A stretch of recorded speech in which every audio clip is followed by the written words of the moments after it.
अस्सलाम वालेकुम नाज़रीन, welcome to the show economy in focus. मैं हूं आपकी मेज़बान नताशा। नाज़रीन, सबसे पहले बात करेंगे पाकिस्तान स्टॉक एक्सचेंज के हवाले से। आज वीक का आगाज़ है और हम देख सकते हैं मार्केट में कुछ डिप्रेशन देखा गया है, एक करेक्टिव मोड देखा गया है, जिसका इम्पैक्ट ऑफ कोर्स आज की मार्केट में वाज़ेह तौर पर है।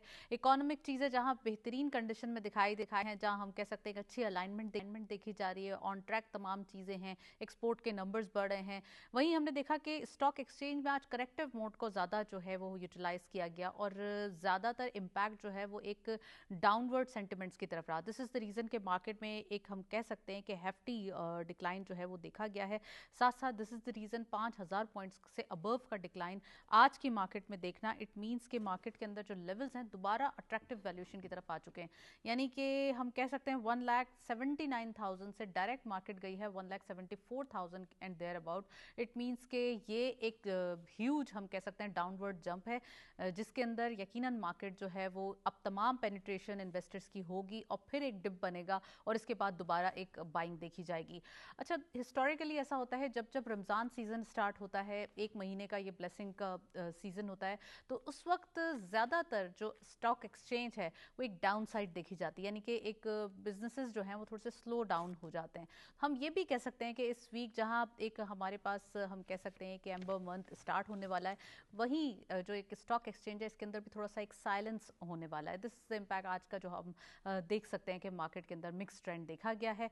तो आज हम इसके हवाले से बात करेंगे और एक गुड न्यूज़ आपको देना ज़रूरी है पीआईओ के हवाले से। पीआईओ के जो ओनर्स हैं, यानी कि न्यू आपने देखा है आरिफ हबीब कंसोर्शियम के हवाले से, इन्होंने आईपीओ लाने का फैसला किया है और ये दोबारा एक आईपीओ आएगा तो फिर पीआईए की जो प्राइस है यानी कि स्टॉक प्राइस वो डिसाइड होगी कि क्या होगी और इससे कितना ज़्यादा चेंज आएगा। पीआईए के जो इन्वेस्टर्स हैं ऑलरेडी, यानी कि जो स्टॉक एक्सचेंज में हमेशा से पीआईए के ट्रू इन्वेस्टर्स हैं, उनके लिए भी ये गुड न्यूज़ होगी और साथ साथ नए जो आईपीओ आने के बाद इसकी जो एक प्रॉपर कीमत डिसाइड होगी उसके बाद ट्रेडिंग के अंदर जो है वो अच्छे होने के इम्कानात हैं। तो आज इसके हवाले से हम बात करेंगे। पीआईए के नए ओनर्स का जो एक बाकी के जो हम कह सकते हैं शेयर्स हैं वो भी उन्होंने का ऐलान कर दिया है, तो ये तमाम जो बाइंग है वो चलती रहेगी जब तक आईपीओ के आने से पहले कंप्लीट हो जाएगी और फिर उसके बाद न्यू आईपीओ आएगा। तो इसके अंदर एक अजीब सी एक्साइटनेस है जो हम देखेंगे आने वाले दिनों में। इन तमाम चीज़ों पर बात करते हैं। पहले सबसे पहले हाईलाइट्स लिखते चलते हैं, आज की मार्केट की क्या परफॉर्मेंस रही, कैसे मार्केट ने पेनिट्रेट किया और खासकर मार्केट के अंदर जो डाउनवर्ड साइड आया है यानी कि 5,000 से अबव पॉइंट्स का डिक्लाइन देखा गया है, ये क्या इम्पैक्ट है, क्या रीजंस हैं, इसके बारे में हम डिटेल डिस्कशन करेंगे। पहले हम हाईलाइट्स देखते हैं।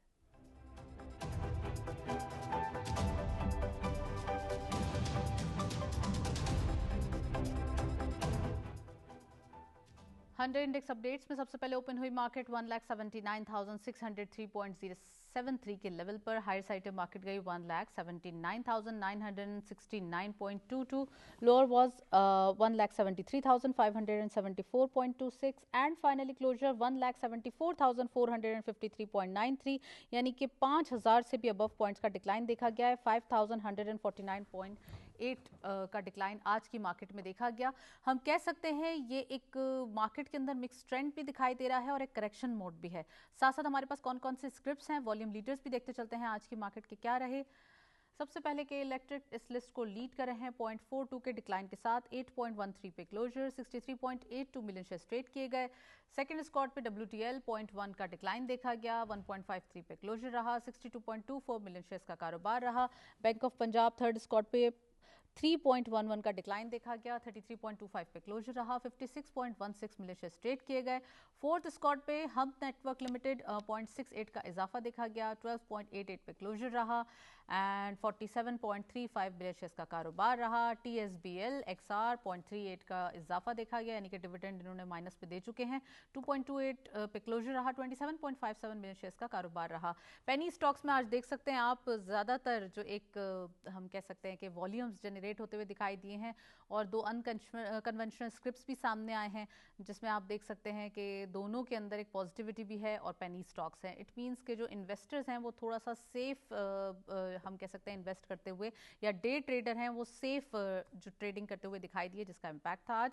तो डिटेल में डिस्कशन करेंगे आज। हमारे साथ ओवर जूम मौजूद हैं फरहान रिजवी साहब, उनको वेलकम करते चलते हैं। आप इकोनॉमिस्ट भी हैं, एनालिस्ट भी हैं। अस्सलाम वालेकुम Farhan, very warm welcome in the show. क्या कहेंगे सबसे पहले, मार्केट के अंदर 5,000 अबव पॉइंट्स का डिक्लाइन देखा गया, क्या रीजंस हैं? वीक का स्टार्ट तो हमेशा से मार्केट के अंदर एक एंथुजियास्टिक वे में होता है, लेकिन आज उसके बरक्स थोड़ा सा हम कह सकते हैं कि ये एक करेक्शन क्यों है, इसके पीछे रीजंस क्या हैं, ये डिटेल्स बताइएगा हमें फरहान। करेक्शन तो मार्केट में मेनली रीजन जो है वो इंटरनेशनल मार्केट का एक फियर है लोगों को, जो रीजनल चीजें डेवलप हो रही हैं मार्केट में। वो एक सबसे बड़ा कंसर्न है आई थिंक, जो कि यहाँ का लोकल इन्वेस्टर समझ रहा है कि अगर रीजन में कोई इस तरह की कॉन्फ्लिक्टिंग सिचुएशन डेवलप होती है राइट। तो वो जाहिर पाकिस्तान को भी इम्पैक्ट कर सकती है। That is the I think key reason, nothing other than else. I think जो गवर्नमेंट लेवल पे जो स्टेप्स लिए जा रहे हैं, जो जो स्ट्रेटेजिकली हम इकोनॉमिक स्टेप्स ले रहे हैं for long term, I think Pakistan में इस तरह की स्ट्रेटेजिक थिंकिंग अब तक तो नहीं ली गई है। सो व्हाट आई बिलीव इसके मार्केट जो है वो अगले कुछ सालों में वो उसको उसका इम्पैक्ट भी लेगी। ये छोटी करेक्शन या मार्केट में अपॉर्चुनिटीज का आना वो तो प्राइस की फ्लक्चुएशन में आता ही है, और इंडेक्स का लेवल जितना हाई है आई थिंक 2 से 4% की correction is not a big deal for the market. So I think it's an opportunity for those who think कि उनसे मार्केट की रैली मिस हो गई है, और वो जो विश लिस्ट होती है कि काश हम सस्ते रेट पे स्टॉक इन्वेस्ट कर सकते हैं, this is the opportunity. I think this is the right time to invest. You are very right कि इस लेवल्स पे यानी कि 5,000 पॉइंट्स तो इसमें मार्केट के अंदर बहुत कम इसकी जो एक हम कह सकते हैं वैल्यूएशन है। लेकिन इससे पहले हमें याद है कि जब 5,000 पॉइंट्स का डिक्लाइन होता था तो हम कहते थे ब्लड बात हो गई, मार्केट बहुत ज़्यादा शैटर हो गई। लेकिन यू आर राइट कि ये 2 लाख पॉइंट्स की जब एक मार्केट स्पैन में है तो 5,000 पॉइंट्स जो है वो इट इज़ नथिंग। अच्छा फरहान, ये भी बताइएगा पीआईए के हवाले से जो आज हमने न्यूज़ सुनी है आईपीओस के हवाले से, और जो एक बायबैक शेयर्स भी हो रहे हैं, तो ये भी डिटेल्स क्या हैं और कैसे देख रहे हैं, इसका इम्पैक्ट क्या होगा, इन्वेस्टर्स कितना ज़्यादा एक्साइटेड हैं, और पीआईए के जब आईपीओ आने से क्या फ़ायदा होगा, मतलब PIA company as a company को भी और जो इन्वेस्टर्स हैं उनको भी। देखिए, पीआईए की ट्रांजैक्शन इटसेल्फ एक बड़ा कॉन्फिडेंस है कि जो हम समझते थे कि प्राइवेटाइजेशन की तरफ जो है वो गवर्नमेंट इदारों के जाने के लिए एक हर्डल आता है, एक बैरियर होता है। वो सबसे बड़ी चीज तो ये कि वो एक बैरियर खत्म होता हुआ नजर आ रहा है हमें कि राइट। मार्केट में चीजें पॉजिटिव साइड पे डेवलप हो रही हैं। And this is what we have seen in the past 2 years के जिस तरह का स्ट्रैटेजिक डिसीजन लिया जाता है उस पर अमल दरामद होता है, चाहे वो सब्सिडीज का हो, चाहे वो आईपीपीज के हार्श डिसीजंस हो।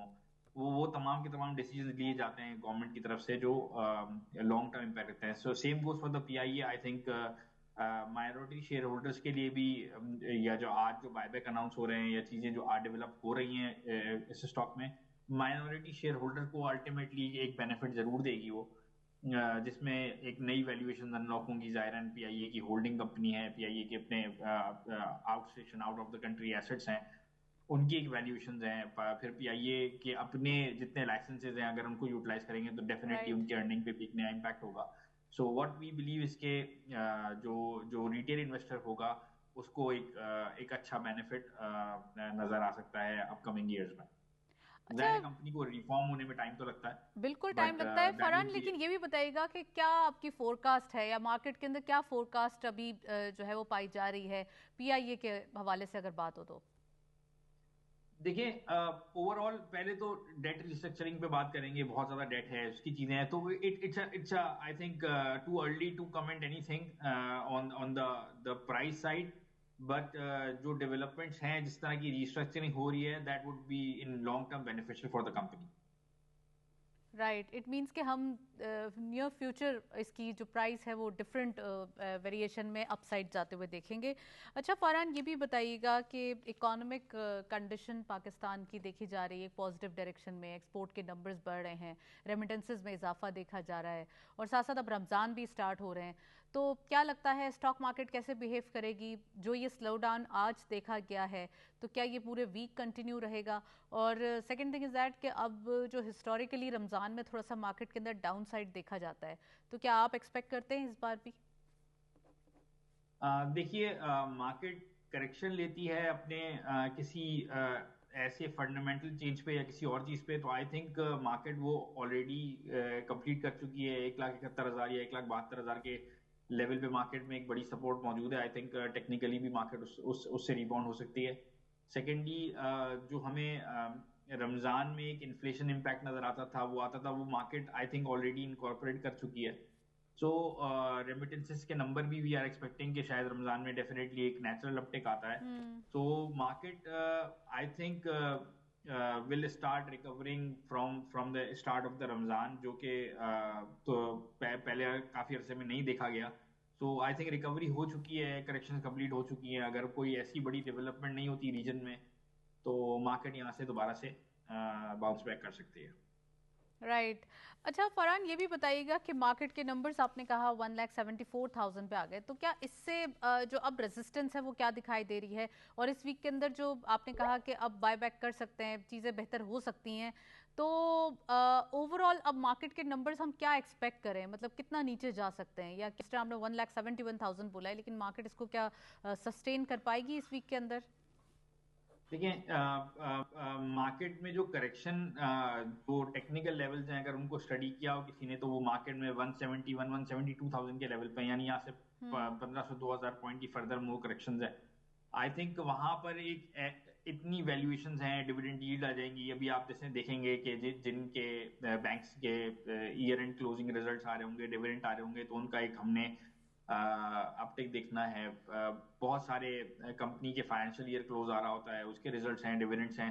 तो जैसे जैसे स्टॉक्स नीचे आते जा रहे हैं, उनकी डिविडेंड यील्ड बढ़ती जा रही है. आई थिंक अपॉर्चुनिटी है उन लोगों के लिए जो देख रहे थे कि मार्केट में यील्ड्स कम होती जा रही हैं, मार्केट ऊपर बढ़ गई है, तो मल्टीपल मार्केट का एडजस्ट हो रहा है. तो I think this is the right time कि यहाँ पे पोजीशन ली जा सकती है. अच्छा, इसके साथ साथ फरहान, आपकी मौजूदगी से फ़ायदा उठाते हुए बॉन्ड्स के हवाले से सवाल करना चाहती हूँ कि पाकिस्तानी बॉन्ड्स में हम देख रहे हैं कि एक तेज़ी आती जा रही है, और सिंस 2024 इसके बाद से हम कह सकते हैं कि जो फॉरेनर्स की बाइंग है, यानी फॉरेनर्स की जो पार्टिसिपेशन है इन्वेस्टमेंट में, वो बढ़ती जा रही है. तो कैसे देखते हैं बॉन्ड्स के हवाले से पाकिस्तान की presence in the bond market? देखिए, बॉन्ड मार्केट हमेशा से सस्टेनेबिलिटी भी चलती है. जब जब मार्केट में सस्टेनेबिलिटी है, जैसे कि हम पिछले 2-3 सालों में देख रहे हैं कि मार्केट में एक सस्टेनेबिलिटी है, एक लॉन्ग टर्म विजन के साथ एक लीडरशिप काम कर रही है. That is the key reason. I think जो फॉरेन इन्वेस्टर्स जो हैं पाकिस्तान में जो है वो आपके बॉन्ड्स को प्रेफरेंस दे रहे हैं. पहले ये बॉन्ड हमने देखा कि ऑलमोस्ट लोग बात करते थे कि पाकिस्तान बॉन्ड्स डिफॉल्ट कर जाएंगे या दूसरी चीजें हो जाएंगी. वो definitely now the perception has changed. People are eyeing on the strategic decisions, the long term decisions the government has taken. I think उसकी वजह से ही हम ये देख रहे हैं कि फॉरेन इन्वेस्टमेंट पार्टिसिपेशन जो है बॉन्ड्स में काफी ज्यादा नजर आ रही है और काफी ज्यादा लिक्विडिटी भी है. और अगर हम स्टॉक मार्केट के हवाले से बात करें तो फॉरेनर्स कैसा बिहेव कर रहे हैं स्टॉक मार्केट के साथ? आपको आजकल क्या ट्रेंड दिखाई दे रहा है? देखिए, ओवर द पास्ट 2 years हमने फॉरेनर्स को पाकिस्तान मार्केट से एग्जिट होते ही देखा है. आउटफ्लो ही है अगर नेट बेसिस पे बात करूं तो.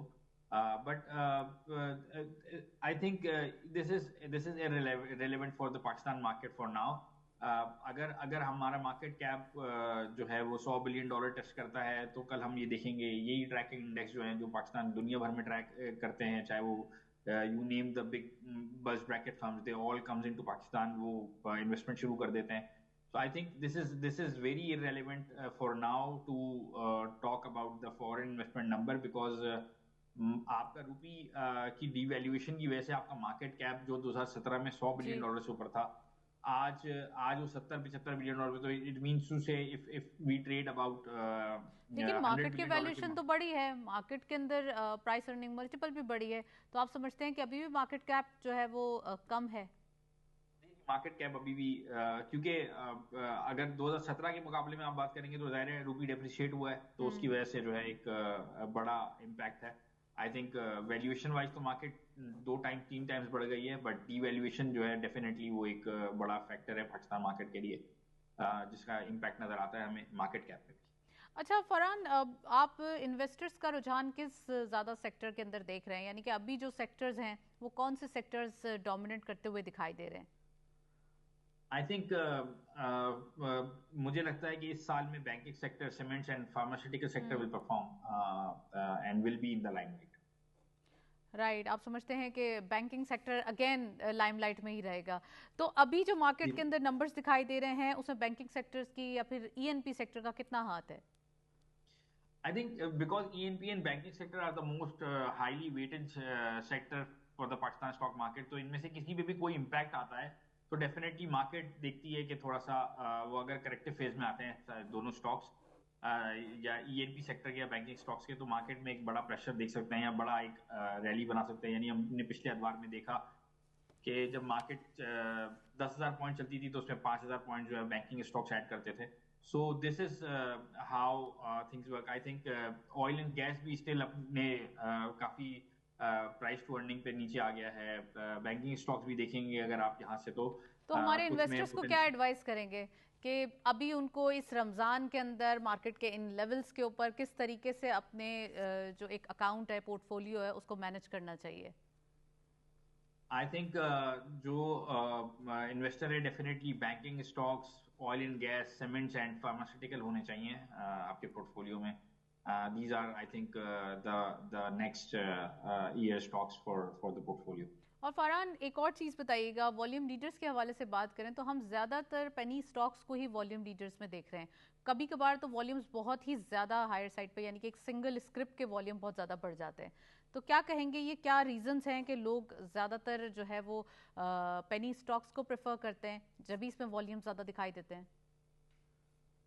देखिए, एक परसेप्शन होता है लोगों का, जो ट्रेडिंग कर रहे होते हैं लोग normally they come into the market to I think it's the right word to use to become rich overnight. वो थोड़ा सा परसेप्शन चेंज होना चाहिए। जिनको लगता है कि पेनी स्टॉक है और उसमें कोई वर्थ नहीं है, उसमें वॉल्यूम करने से एक्चुअली तो they ended up paying the commission to the broker only. Value stocks में इन्वेस्ट करें फॉर लॉन्ग टर्म, वही फंडामेंटली स्ट्रांग भी होते हैं, वही फॉर लॉन्ग परफॉर्म भी करके दिखाते हैं। पेनी स्टॉक्स में वॉल्यूम करने से आप साइकोलॉजिकली शायद इम्पैक्ट लेते हो कि आपने एक बहुत बड़ा काम कर लिया मार्केट में, but you ended up losing your money. तो I think investor and trader should avoid working in these stocks. अच्छा फरहान, हम यहाँ आपको पॉज करेंगे, हमारे पास कुछ अपडेट्स हैं, हमारे नाजरीन को दिखाते चले। हवाले से कमोडिटीज़ के हवाले से क्या अपडेट्स मौजूद हैं, खासकर गोल्ड प्राइसेस हम देख रहे थे, लास्ट वीक भी शूट करते हुए दिखाई दे रहे थे। So let's have a look आज की मार्केट में कमोडिटीज़ के क्या रेट्स हैं, देखते चलते हैं।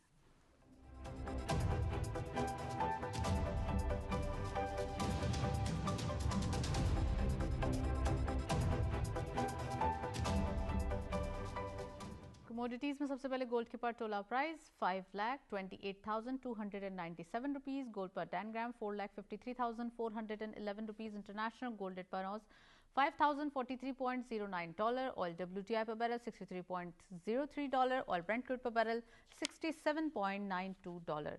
गोल्ड प्राइसेस में आप देख सकते हैं आज के दिन अपवर्ड डायरेक्शन दिखाई दे रही है, इंटरनेशनली भी लोकली भी। वेयर एज अगर हम ऑयल की बात करें तो यहाँ पे थोड़ा सा एक स्टेबिलिटी देखी जा रही है, जो कि लास्ट वीक और उससे पहले भी जो कंटिन्यूटी देखी जा रही थी वही अभी यही रिदम देखा जा रहा है। नेक्स्टली हमारे पास करेंसी अपडेट्स भी मौजूद हैं, वो भी देखते चलते हैं क्या अपडेट्स हैं।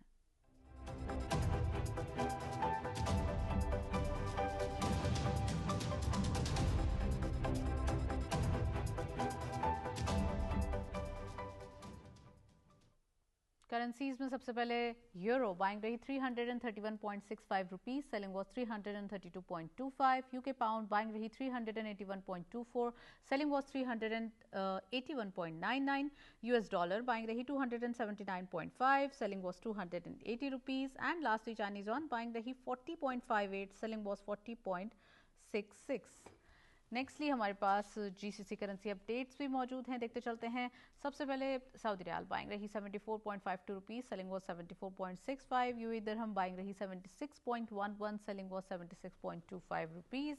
कतरी रियाल बाइंग रही 76.69, selling was 76.83। And lastly Kuwaiti दिनार बाइंग रही 916.09, सेलिंग वॉज 917.73। ये थे करेंसी अपडेट्स आज की मार्केट में। फरहान, मैं कमोडिटीज़ के हवाले से आपसे पूछना चाहती हूँ कि हमने देखा है एक इंटरनेशनली इम्पैक्ट वाज़े तौर पे देखा जा रहा है लोकल मार्केट पे, तो ये क्या फिनोमिना है जिसका इम्पैक्ट बहुत ज़्यादा है, अपवर्ड डायरेक्शन है, हायर साइड पे मार्केट देखी जा रही है और ऐसा लग रहा है कि तमाम रिटर्न्स भी यहीं से ही आ रहे हैं? देखिए, अगर आप इंटरनेशनल ट्रेंड्स को फॉलो करेंगे तो सबसे बड़ी चीज ये है कि the normal trend that people are following, the countries are following is the de-dollarization. I think it's on the card. तो दुनिया अपने रिजर्व्स में गोल्ड बिल्ड कर रही थी, दुनिया अपने रिजर्व्स में सिल्वर बिल्ड कर रही थी, इसलिए हमने देखा कि एक बड़ा प्राइस अपटिक आया सारी दुनिया में। और जाहिरन क्योंकि आपकी मार्केट भी इंटरनेशनल मार्केट से लिंक्ड होती है, तो उसका इम्पैक्ट हम लोकल सराफा मार्केट में या दूसरी मार्केट्स में, मर्केंटाइल एक्सचेंज में देख रहे होते हैं। सो गोल्ड का price uptick it's because of the uncertainty, जो लोगों को लग रहा है एक वॉर की सिचुएशन है, रीजन में एक नई डेवलपमेंट्स हो रही हैं, what would be the end. I think this is the key reason commodities में जो है हमने एक अपटिक देखा है, और शायद आने वाले दिनों में अनसर्टेनिटी इसी तरह कंटिन्यू रहे तो ये ट्रेंड कंटिन्यू रहेगा। Right, well Farhan, thank you so much, आप प्रोग्राम में मौजूद रहे। काफ़ी डिटेल एनालिसिस एक्सचेंज के हवाले से हमने डिटेल में बात की, साथ साथ हम कम्युनिटीज़ के हवाले से भी पूछते हुए दिखाई दिए। हम ये देख रहे हैं कि एक नंबर्स हायर साइड पे देखे जा रहे हैं, खासकर अगर हम पाकिस्तान स्टॉक एक्सचेंज की बात करें तो आज के दिन मिक्स ट्रेंड देखा गया है, जो कि आने वाले दिनों में भी इस वीक के अंदर कंटिन्यू रहने के इम्कानात मौजूद हैं। लेकिन ये एक डिप भी आइडेंटिफाई कर रहा है और इससे इन्वेस्टर्स यकीनन मुस्तफीद होते हुए दिखाई देंगे। एक ब्रेक की जानिब चलते हैं, साथ रहिए।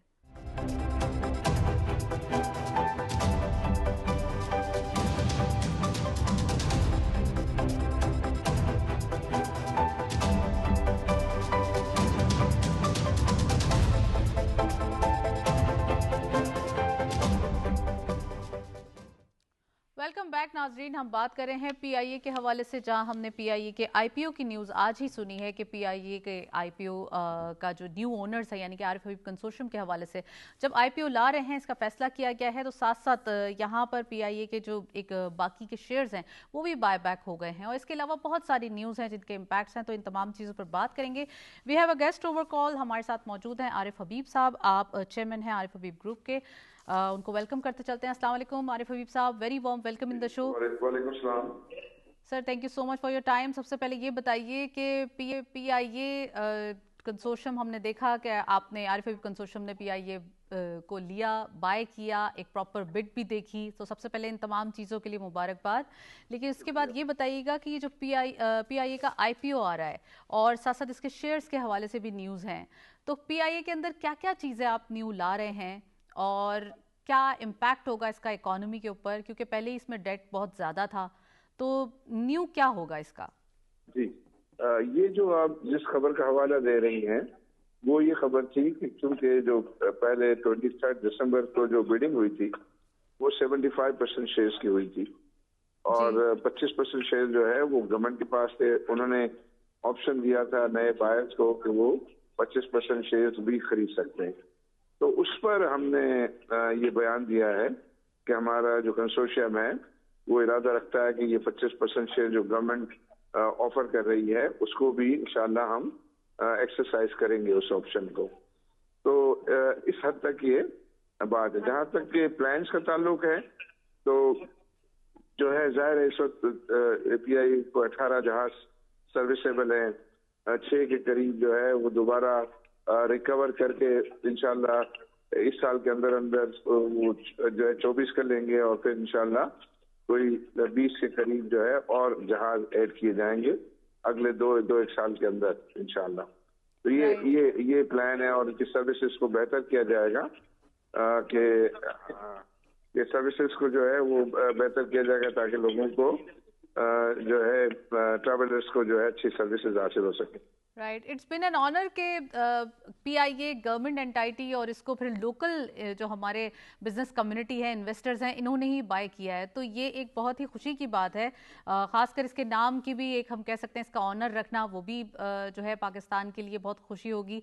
तो सर ये भी बताइए कि पीआईए के अलावा जो आने वाले दिनों में और प्राइवेटाइजेशन के मराहिल स्टार्ट होंगे चीज़ों के, तो उसके ऊपर क्या रुझान पाया जाता है? क्या फॉरेन इन्वेस्टर्स देख चुके हैं कि इस तरीके से पाकिस्तान की जो एक हम कह सकते हैं कि एसओईज हैं, इसमें पोटेंशियल तो है और ऑफ कोर्स यहाँ पर इन्वेस्टमेंट की जा सकती है? आई थिंक पहली प्रायोरिटी पाकिस्तान की होनी चाहिए लोकल इन्वेस्टर्स को खरीदें। तो लोकल इन्वेस्टर्स के पास एपिटाइट है, नेसेसरी लिक्विडिटी है, तो आई बिलीव कि ये जो अगले भी जो प्राइवेटाइजेशन की ऑफर्स होंगी डिपेंडिंग अपॉन देयर स्ट्रक्चर। देखिए पीआईए कामयाब इसलिए हुआ कि उसका स्ट्रक्चर हुकूमत ने अच्छा बनाया था, ट्रांजेक्शन स्ट्रक्चर। तो अब ट्रांजेक्शन स्ट्रक्चर अगर ये नई प्राइवेटाइजेशन का भी अच्छा बना पाए तो मुझे उम्मीद है कि इंशाल्लाह उसका रिस्पॉन्स भी अच्छा आएगा। Right. One last question Arif Habib साहब, एक तो ये कि हम देख रहे हैं investors are interested in Pakistan market, हम देख रहे हैं कि जो फॉरेन इन्वेस्टर्स हैं, चाहे हम डिफरेंट कंट्रीज़ के साथ हमारे बिजनेस रिलेशन देखें या इकोनॉमी की ओवरऑल डायरेक्शन देखें, तो इसके हवाले से क्या समझते हैं, ये जो अब पाकिस्तान की इकोनॉमी के नंबर्स दिखाई दे रहे हैं, ये किस तरीके से अपने लोन्स और डेट से छुटकारा पा लेंगे? अच्छा देखिए, जहाँ तक के मैक्रो इकोनॉमिक स्टेबिलिटी का ताल्लुक है वो तो हमें हासिल हो गई है पाकिस्तान को, लेकिन रियल मानों में अभी जो है वो ग्रीनफील्ड प्रोजेक्ट, नए प्रोजेक्ट की इन्वेस्टमेंट नहीं हो रही और वो होंगी भी नहीं जब तक के आप पाकिस्तान में इलेक्ट्रिसिटी प्राइसेस रीजन में सबसे ज्यादा हैं, पाकिस्तान में इंटरेस्ट रेट सबसे ज्यादा हैं और पाकिस्तान में टैक्स रेट तो बहुत ही ज्यादा है। तो ये इन चीजों को जब तक हुकूमत करेक्ट नहीं करेगी तो नई इन्वेस्टमेंट को की तवक्को नहीं करनी चाहिए और इसके लिए हुकूमत जो है वो संजीदगी से उस पर गौर कर रही है। उम्मीद है कि इस अगले बजट के अंदर जो है वो टैक्सेस को कम किया जाएगा और ये कोशिश की जाएगी इसी पीरियड के अंदर कि इंटरेस्ट रेट भी जो है वो कम आए, तब जाके जो है वो नई इन्वेस्टमेंट का केस बनेगा। तो वो हुकूमत के साथ सारा डायलॉग जारी है। मुझे उम्मीद है कि वो इन चीजों को हुकूमत सीरियसली लेके हल करेगी। राइट, चलें जी, इसके ऊपर इकदाम होंगे। Well, best of luck for PIA कि इसके अंदर तमाम चीज़ें बेहतर हों। आप साहब बहुत बहुत शुक्रिया, आप हमारे साथ मौजूद रहे, काफ़ी डिटेल एनालिसिस। और हम देख भी रहे हैं कि यहाँ पे जहाँ गवर्नमेंट इकदाम कर रही है वहाँ टैक्सेशन के हवाले से जो बिजनेस कम्युनिटी हाईलाइट कर चुकी है वो यकीनन इसके ऊपर मजीद इकदाम किए जाएंगे। तो आज के कुछ टॉपिक्स के हवाले से हम नज़र डाल लेते हैं।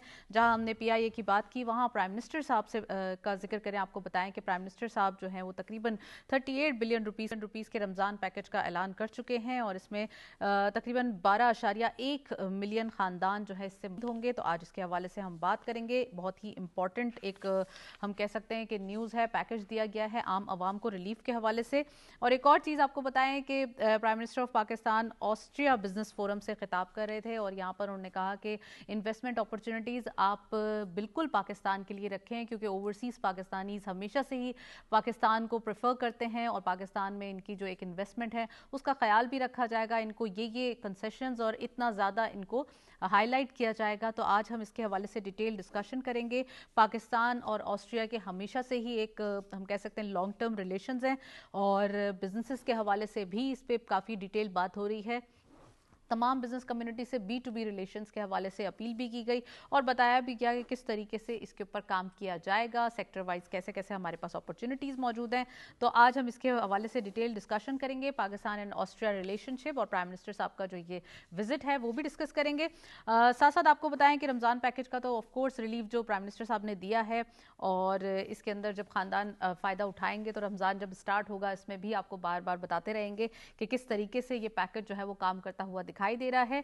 वहीं हम इलाकाई तिजारती जो तब्दीलियां हैं उसके हवाले से भी बताएं कि पाकिस्तान की नई हिकमत अमली जो है वो सामने आ चुकी है। ये फाइनेंस मिनिस्टर साहब ने जब अपना वाशिंगटन विजिट है तो उसके अंदर बताया कि पाकिस्तान कैसे अपनी इकोनॉमी को अलाइन करता हुआ दिखाई दे रहा है, किस तरीके से हमारे पास स्ट्रेटेजिक लोकेशन है और स्ट्रेटेजिक प्लान्स हैं, जिस तरीके से पाकिस्तान उसे यूटिलाइज कर रहा है। इस साल के अंदर हमने वो तमाम चेंजेस देखे हैं जो वाज़ेह हैं, जो हम नहीं कह रहे, वो तमाम इंटरनेशनल जो रेटिंग एजेंसीज हैं वो इसके बारे में बता रही हैं। और वही हमने आपको बॉन्ड के हवाले से भी बताया कि पाकिस्तानी बॉन्ड्स जो कि जून 2024 के बाद सबसे बड़ी गैर मुल्की सरमायाकारी जो है वो हो रही है, ये ब्लूमबर्ग का कहना है। आज इसके हवाले से भी हम बात करेंगे और आपको बताएं कि national transmission modernisation 1 project world bank का जो है वो ऑफ कोर्स यहाँ पर इसमें इन्फ्लुएंस है और उन्होंने एक संजीदगी का इजहार किया है, इत्मीनान का इजहार किया है कि किस तरीके से पाकिस्तान जो है वो इस पर अमल दरामद कर रहा है।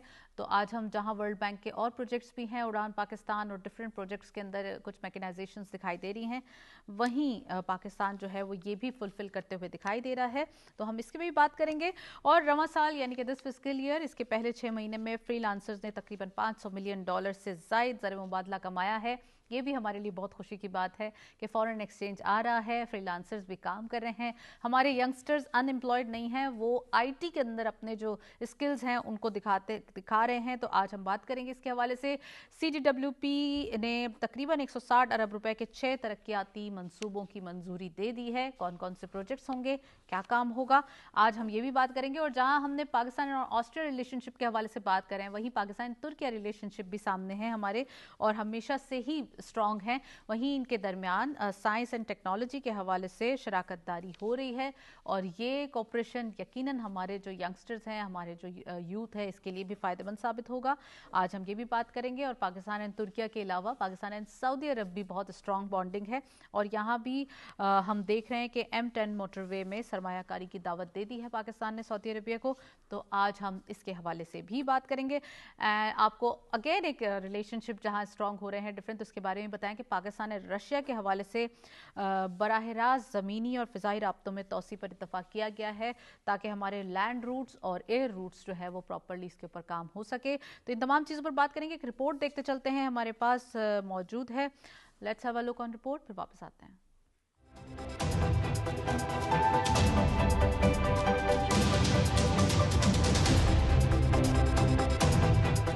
वतन अजीज के मुस्तहिक तकात को रमजान मुबारक में रिलीफ देने के लिए वजीर आजम शहबाज शरीफ ने 38 अरब रुपए के तारीखी पैकेज का ऐलान कर दिया है, जिसके तहत गिलगित बल्तिस्तान और आजाद जम्मू कश्मीर समेत पूरे मुल्क में 1 करोड़ 21 लाख मुस्तहिक खानदानों को बराह रास्त माली इमदाद फराहम की जाएगी। रमजान पैकेज 2026 की तकरीब से खिताब करते हुए वजीर आजम ने वाजे किया कि इस बार इमदादी रकम डिजिटल बैंक अकाउंट्स और डिजिटल वॉलेट्स के जरिए मुंतकिल की जाएगी ताकि शफाफियत यकीनी बनाई जा सके और किसी भी किस्म के इम्तियाज का खात्मा हो। हर मुस्तहिक खानदान को 13,000 रुपए दिए जाएंगे। वजीर आजम के मुताबिक मजमूई रकम में से 10 अरब रुपए उन खानदानों के लिए मुख्तस किए गए हैं जो पहले से किफालत प्रोग्राम में शामिल हैं, जबकि 28 अरब रुपए ऐसे मुस्तहिकीन को दिए जाएंगे जो दीगर सरकारी इमदादी स्कीमों से फायदा नहीं उठा रहे। वजीर आजम ने कहा कि माजी में रमजान रिलीफ के हुसूल में मुस्तहिकीन को मसाइल के बायस पुराना निजाम खत्म करके बराह रास्त नकद रकम की डिजिटल मुंतकली का फैसला किया गया ताकि बदनवानी और गैर मौसर तरीक़ाकार का मुकम्मल खात्मा हो। वजीर आजम ने बताया कि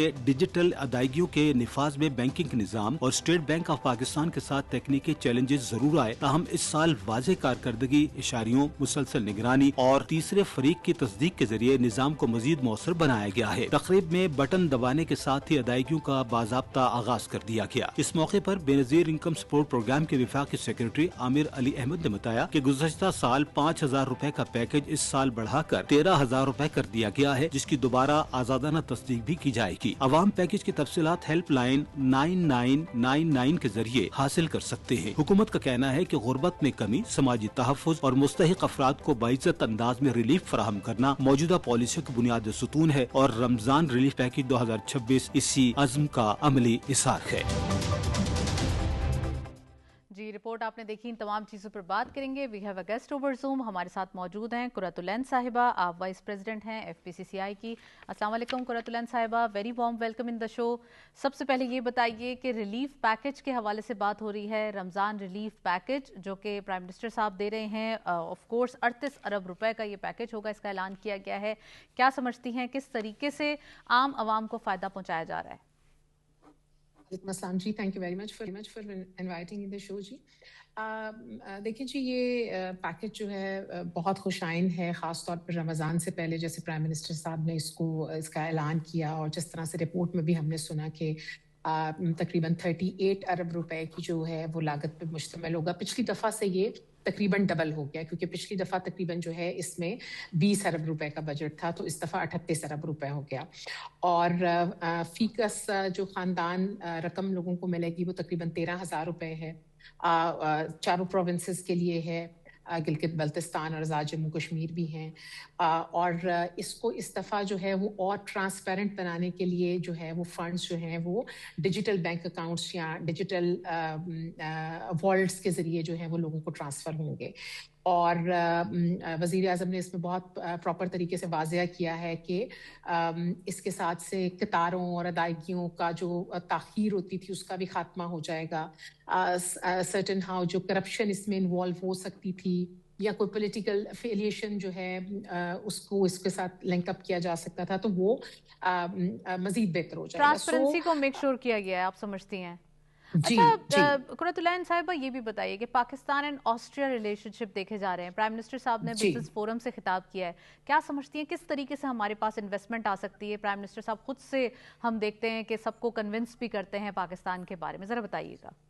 जी देखिए, अभी इस वक्त पाकिस्तान के लिए बड़ी खुशाइन बात है, and I really appreciate that how the things are going in the international medium. जो हमने पिछले दिनों से अपनी जो एक कैंपेन शुरू की है, जहाँ पे हमने डिफरेंट कंट्रीज को जो है वो एक्सेस करना शुरू किया, and the prime minister is going by himself and visiting and creating the pathways. देखिए, आज भी जो मुलाकात हुई है उसमें जो इम्पोर्टेंट एरियाज हैं वो ये है कि तजारत और सरमायाकारी पे बात हुई, ग्रीन एनर्जी और क्लाइमेट कॉपरेशन के ऊपर बात हुई, आपकी एजुकेशन और स्किल डेवलपमेंट के ऊपर बात हुई। So it brings a bigger picture, जहां पर आप पाकिस्तान और यूरोपियन जियो इकोनॉमीज जो हैं वो आपस में कनेक्ट करेंगी। और ये बड़ा एक खुशाइन बात है कि हम सिर्फ और सिर्फ यूएई या खलीजी सरमायाकारी की तरफ नहीं देख रहे, या चीन और सीपैक की तरफ नहीं देख रहे, हम strongly European communities, American communities, सारी तरफ में हम अपनी जो डिप्लोमेसी है उसको जारी हमने किया हुआ है, और we are trying to create the pathways everywhere. Right, एक तरफ प्राइम मिनिस्टर साहब जहां बिजनेस फोरम से खिताब करें, वहीं फाइनेंस मिनिस्टर साहब का भी वॉशिंगटन का विजिट हुआ है, और उन्होंने भी बताया है सबको कि इकोनॉमी किस तरीके से पाकिस्तान की जो है वो अब बेटर डायरेक्शन में दिखाई दे रही है। तो ये भी बताइएगा किस तरीके से पाकिस्तान की इकोनॉमी ने कितना ज्यादा सहा और अब किस तरीके से आगे बढ़ती हुई दिखाई दे रही है। देखिए, अभी मुझसे पहले जैसे आरिफ हबीब साहब बता रहे थे कि इवन लोकल इन्वेस्टर्स जो हैं उनका भी एक कॉन्फिडेंस जो है वो बिल्ट हुआ है, एंड हमारे पास खुद अपने जो लोकल हमारे बिजनेसमैन हैं उनके पास भी माशाल्लाह they are powerful, they are having powerful muscles. But वही बात है कि जो एक मिसट्रस्ट हुआ था, या मार्केट के अंदर वो बेचैनी थी, जैसे वो स्लोली काम डाउन हो रही है and things are going in a better position, तो local investor as well as foreign investor का ट्रस्ट बढ़ रहा है। और पाकिस्तान जैसा जो मुल्क है, देखिए, मुझे याद है कि 2020 में I was elected as ambassador to Pakistan at business forum in Turkey. So जब हम वहाँ पे बैठे हुए थे तो European investors were talking to me कि जी हम चाहते हैं कि हम पाकिस्तान में इन्वेस्ट करें, we don't want to invest in Europe, because Europe के अंदर वो लिमिटेड है और बहुत सारी मार्केट को हम आगे ही एक्सप्लोर करके सैचुरेट कर चुके हैं। तो हम बड़े इंटरेस्टेड हैं तरक्की पजीर ममालिक के अंदर, या जो इस वक्त तरक्की की दौड़ में शामिल होने जा रहे हैं, वहां पर हम बिगर इन्वेस्टमेंट्स करना चाहते हैं। सो पाकिस्तान की अगर हम जियोग्राफिकल लोकेशन देखें और हम देखें कि एक तरफ हम सेंट्रल एशियन कंट्रीज के साथ जो लैंड लॉक हैं उनको हम पैथवे प्रोवाइड कर सकते हैं, हम तुर्की के साथ हैं, हम चाइना के साथ हैं, रशिया के साथ हैं।